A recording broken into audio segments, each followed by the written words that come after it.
آج میں آپ لوگوں کو بنی اسرائیل کی ایک خوبصورت عورت کا واقعہ سنانا چاہتا ہوں۔ یہ واقعہ ہے جس کے سننے کے بعد آپ توبہ کرنے پر مجبور ہو جائیں گے۔ اس واقعہ نے لاکھوں لوگوں کی زندگی بدل ڈالی ہے، لاکھوں نوجوانوں کی زندگی میں انقلاب لانے کا ذریعہ بنا، لاکھوں نوجوانوں کو نمازی بنا دیا، تہجد گزار بنا دیا۔ آپ بھی دل کے کانوں سے سنیں اور عبرت حاصل کریں۔ بنی اسرائیل کی ایک خوبصورت عورت تھی، اللہ تعالیٰ نے اسے بڑے ہی حسن و جمال سے نواز رکھا تھا، جو بھی اسے ایک بار دیکھتا بار بار دیکھنے کی خواہش کرتا تھا۔ خوبصورت عورت جس قدر خوبصورت تھی اس سے کہیں زیادہ یہ بازاری عورت تھی، خود کو بیچنے والی عورت تھی، جسم بیچنے والی عورتوں میں سے تھی۔ یہ عورت خوب بن سنور کر گھر کے دروازے کے سامنے بیٹھ جایا کرتی تھی۔ گلی سے گزرنے والے ہر ایرے غیرے نتھو خیرے کی نظر جیسے ہی اس خوبصورت چہرے پر پڑتی، اس کا دل بے قابو ہو جاتا۔ ہر دیکھنے والی آنکھ اسے دوسری بار دیکھنے کی خواہش تمنا کرتی۔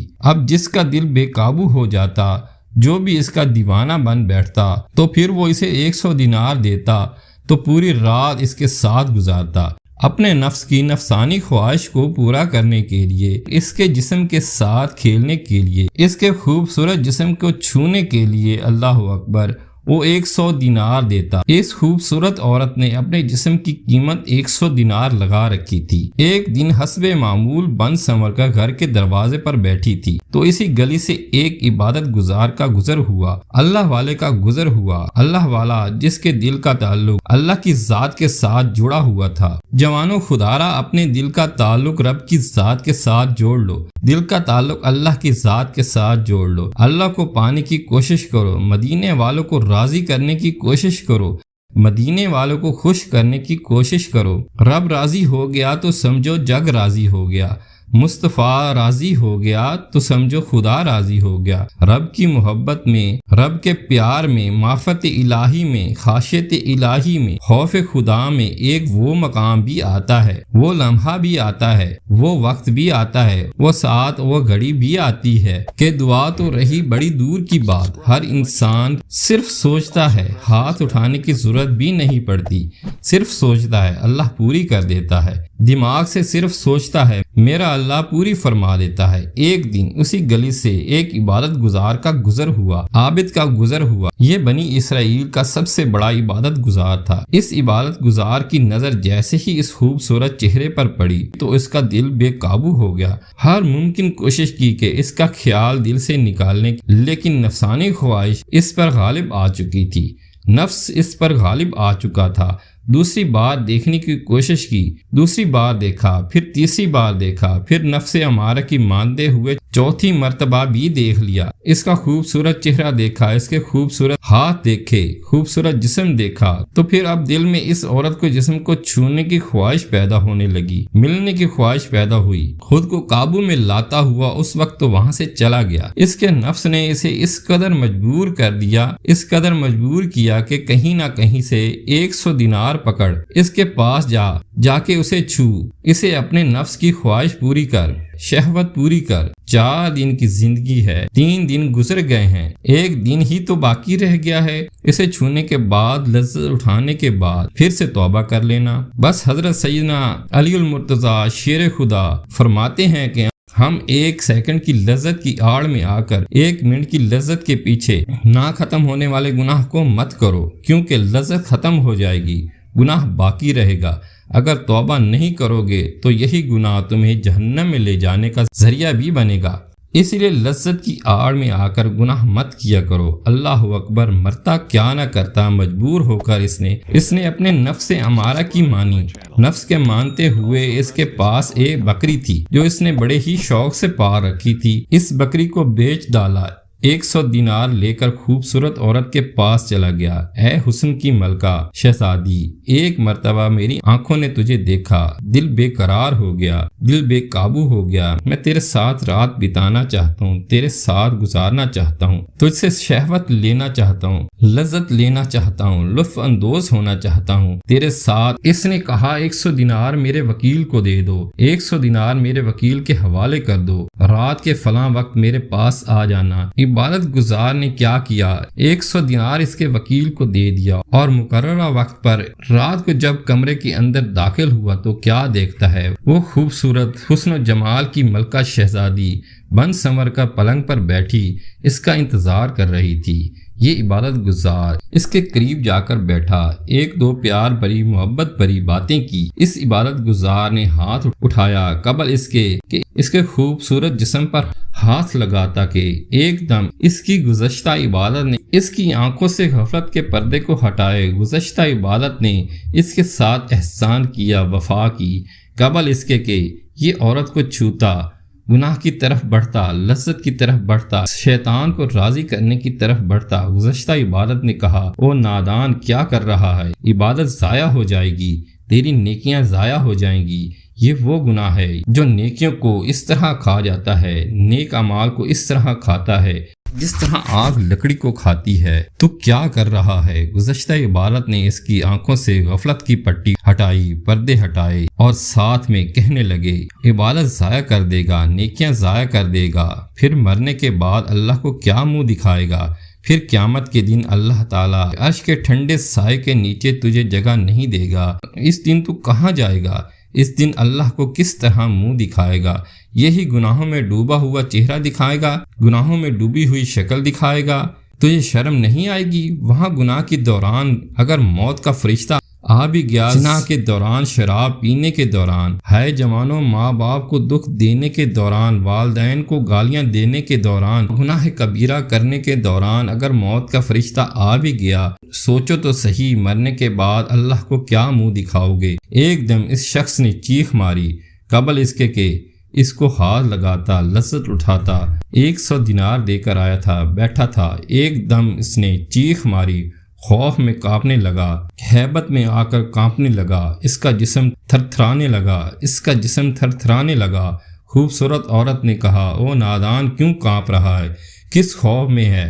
یہاں پر کسی کا خوف نہیں، تم کو یہاں کوئی نہیں دیکھ رہا، گھر کے تمام دروازے بند ہیں، یہاں پر صرف میں بیٹھی ہوں، یہاں پر صرف تو بیٹھا ہے اور میرے کاروبار ہے، بزنس ہے، اگر کوئی دیکھ بھی لے گا پھر بھی مجھے کسی چیز کا خوف نہیں ہے، تجھے بھی کسی چیز کا خوف نہیں آنا چاہیے۔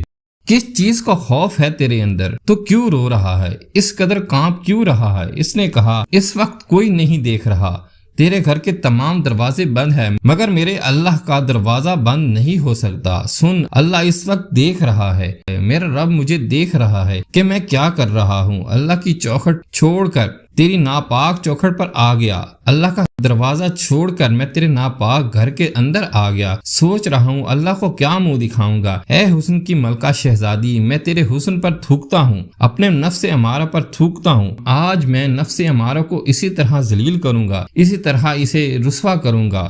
نفس امارہ کہتا ہے کہ تو اس گناہ کی لذت اٹھا، لیکن اب آج میں گناہ کی لذت نہیں چکھوں گا، میں اس گناہ سے توبہ کرتا ہوں، میری تمام عبادات ضائع ہو جائیں گی، میں اپنی محنت ضائع نہیں کرنا چاہتا۔ 1 سیکنڈ کی آڑ میں آ کر گناہ مت کرو، کیونکہ لذت ختم ہو جائے گی، گناہ باقی رہے گا، ہو سکتا ہے یہی ایک گناہ میری تمام عبادات کو ضائع کر دے۔ اے حسن کی ملکہ شہزادی، 100 دینار میں نے تجھے معاف کیے، خدا را دروازہ کھول، مجھے جانے دو۔ اس عورت نے کافی کوشش کی کہ تو نے 100 دینار دیے ہیں، اپنے نفس کو راضی کر لے، میرے ساتھ کھیل لے۔ نہیں، ہرگز نہیں کھیلوں گا۔ جب اس عورت نے دیکھا کہ یہ قابو نہیں آ رہا تو اس عورت نے پوچھ لیا، بتا تو صحیح، تو نے زندگی میں پہلے بھی گناہ کیا تھا یا پہلی مرتبہ گناہ کر رہا ہے؟ اس نے کہا، پہلی مرتبہ زندگی میں گناہ کر رہا ہوں۔ خوبصورت عورت نے دروازہ کھولا، یہ وہاں سے روتا ہوا، چیختا ہوا، چلاتا ہوا، خود پر افسوس کرتا ہوا، خود کو تھپڑ مارتا ہوا، نفس امارہ کو ملامت کرتا ہوا وہاں سے روانہ ہوا، اپنے عبادت خانے کی طرف دوڑتا چلا جا رہا تھا۔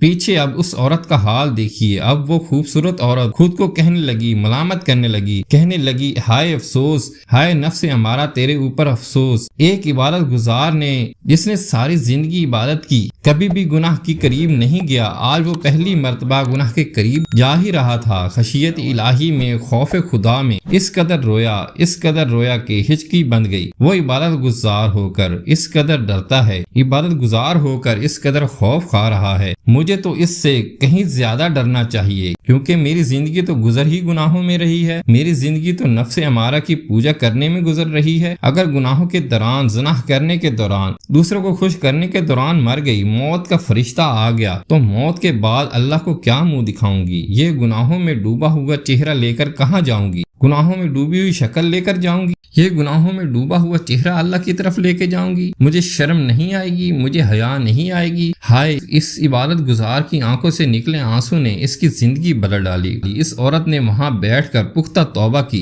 جسم کو سنوارنے کی جتنی بھی چیزیں تھی وہ تمام کی تمام اٹھا کر پھینک دی، توڑ ڈالی، اللہ کے ساتھ دوستی کر لی، اللہ سے صلح کر لی، اس رب سے صلح کر لی، رب نے اس کے ساتھ صلح کی۔ اللہ فرماتا ہے میری رحمت تو بڑھ چڑھ کر تمہارا انتظار کر رہی ہے، میری رحمت تو بیٹھی ہی تمہارے انتظار کے لیے ہے۔ ایک بار تم میری چوکھٹ پر آ کر تو دیکھو، ایک بار توبہ کا لفظ بول کر تو دیکھو، ایک دو آنکھوں سے آنسو نکال کر تو دیکھو، بخشش کی حد نہ کر دوں مجھے رب العالمین بھی نہ کہنا۔ اللہ فرماتا ہے اے میرے گناہ گار بندے، تو میری طرف ایک قدم بڑھاتا ہے، میں رب ہو کر تیری طرف 70 قدم بڑھاتا ہوں، 2 قدم بھی نہیں، 3 قدم بھی نہیں۔ تو میری طرف گنہگار ہو کے 1 قدم بڑھاتا ہے، میں پاک ہو کر رب ہو کر تیری طرف 70 قدم بڑھاتا ہوں۔ آجا میں رب کی رحمت بڑھ چڑھ کر تیرے انتظار کر رہی ہے، تیرے استقبال کے لیے میری رحمت کھڑی ہے، تو میری طرف آنا۔ یہ اللہ کی طرف چلی گئی، اللہ اس کی طرف آ گیا، اس نے اللہ کے ساتھ صلح، اللہ نے اس کے ساتھ صلح کی، اللہ تعالیٰ نے اس کی توبہ کو قبولیت کا شرف عطا کیا۔ مصلح پر بیٹھ گئی، اللہ کرنے لگی، عبادت میں مصروف ہو گئی، عبادت کرتے کرتے عرصہ گزر گیا۔ مصلح پر بیٹھے بیٹھے ایک دن اچانک اس کے دل میں شوق پیدا ہوا، خیال آیا کہ کیوں نہ اس خدا ترس انسان سے، اگر اس عبادت گزار سے اگر میں نکاح کی التجا کروں، شادی کی التجا کروں، اگر وہ مجھ سے شادی کر لے، سبحان اللہ، پھر تو میری دنیا بھی سنور گئی اور میری آخرت بھی سنور گئی۔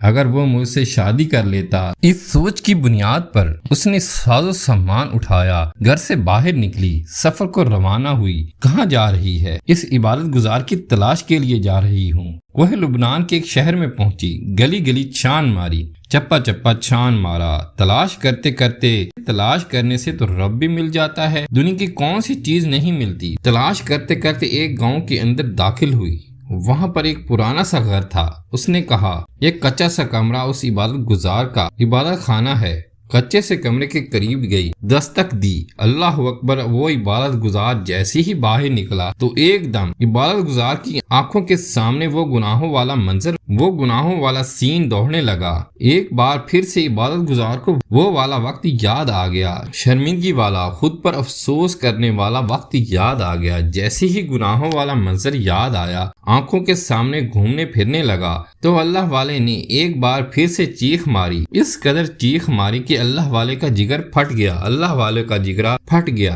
عین اسی وقت اللہ والے کا انتقال ہو گیا، اس دنیا فانی سے رخصت ہو گیا، چلا گیا۔ یہ بنی اسرائیل کا بہت بڑا عبادت گزار تھا۔ اب اس عورت نے کہا اس کا بھائی کہاں ہے؟ اس کے بھائی کو لایا گیا۔ اس خوبصورت عورت نے کہا کیوں نہ تم مجھ سے شادی کر لے؟ اس نے کہا میں غریب ہوں۔ کہا کوئی بات نہیں ہے، تم مجھ سے شادی کر لے، میں روکھی سوکھی کھا کر گزارا کر لوں گی۔ اس عبادت گزار عورت کا اس عبادت گزار اللہ والے کے بھائی کے ساتھ نکاح ہو گیا، شادی ہو گئی۔ شادی ہونے کے بعد اس کے 17 بچے پیدا ہوئے۔ 17 بچے پیدا ہوئے۔ لکھنے والے لکھتے ہیں 17 کے 17 جب مرے تھے تو اللہ کے ولی بن کر مرے تھے۔ یہ عبادت گزار عورت 17 اللہ کے ولیوں کی ماں بنی، نیک بندوں کی ماں بنی، 17 عبادت گزاروں کی ماں بنی۔ ہاں جب انسان اللہ سے لو لگاتا ہے پھر اللہ تعالیٰ انسان کو وہ مقام دیتا ہے کہ بڑے بڑے مقام والے، بڑے بڑے مرتبے والے اس کی قسمت پر رش کرتے ہیں، بڑے بڑے بادشاہ اس کی قسمت پر رش کرتے ہیں۔ اللہ فرماتا ہے بندے آجا، میں کریم رب کی چوکھٹ پر، جو رب تیرے ساتھ ایک ماں سے نہیں 70 ماں سے بھی بڑھ کر محبت کرنے والا ہے۔ یہ تو وہ گناہ گار تھی، بدکار تھی، سیاہ کار تھی، ہر وقت فرشتے اس کے اوپر لعنت کرتے تھے جب جب وہ کسی سے زنا کرتی تھی۔ آئے رات روزانہ نئے انسان سے، نئے لڑکے سے، نئے آدمی سے گناہ کرتی تھی۔ آئے رات پوری رات اس کے اوپر فرشتے لعنت کرتے رہتے تھے، اس لیے کہ وہ زنا کرتی تھی۔ ایک وقت تھا کہ فرشتے اس پر لعنت کرتے تھے، پھر ایک وقت ایسا آیا کہ فرشتے اس کی لمبی عمر کے لیے دعا کرتے تھے، پھر ایک ایسا وقت آیا کہ فرشتے اس کی مغفرت کے لیے دعا کر رہے ہیں۔